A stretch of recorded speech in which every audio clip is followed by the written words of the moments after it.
يا هجرة المصطفى والعين باكية والدمع يجري غزيرا من ماقيها.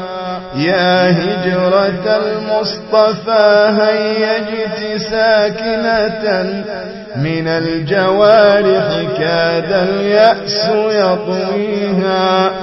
هيجت أشجاننا والله فانطلقت منا حناجرنا بالحزن تأويها.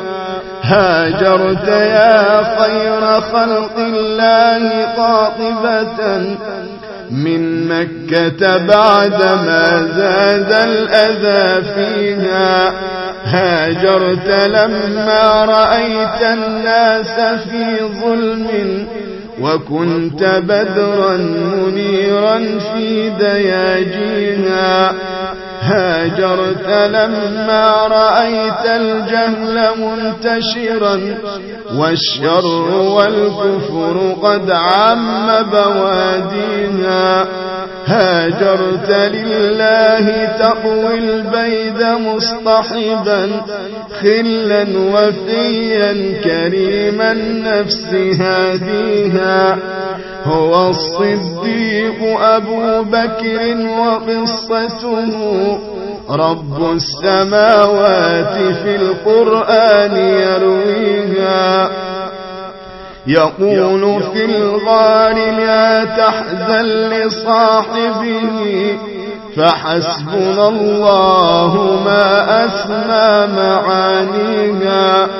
يقول في الغار لا تحزن لصاحبه فحسبنا الله ما أسمى معانيها. هاجرت لله تبغي نصر دعوتنا وتسأل الله نجحا في مبادئنا.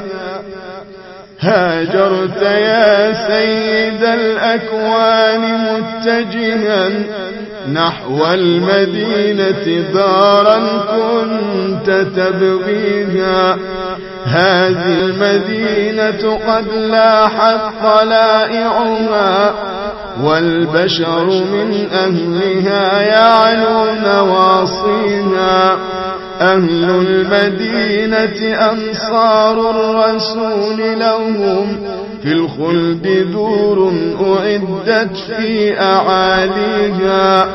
قد كان موقفهم في الحق مكرمة لا أستطيع له وصفا وتشبيها.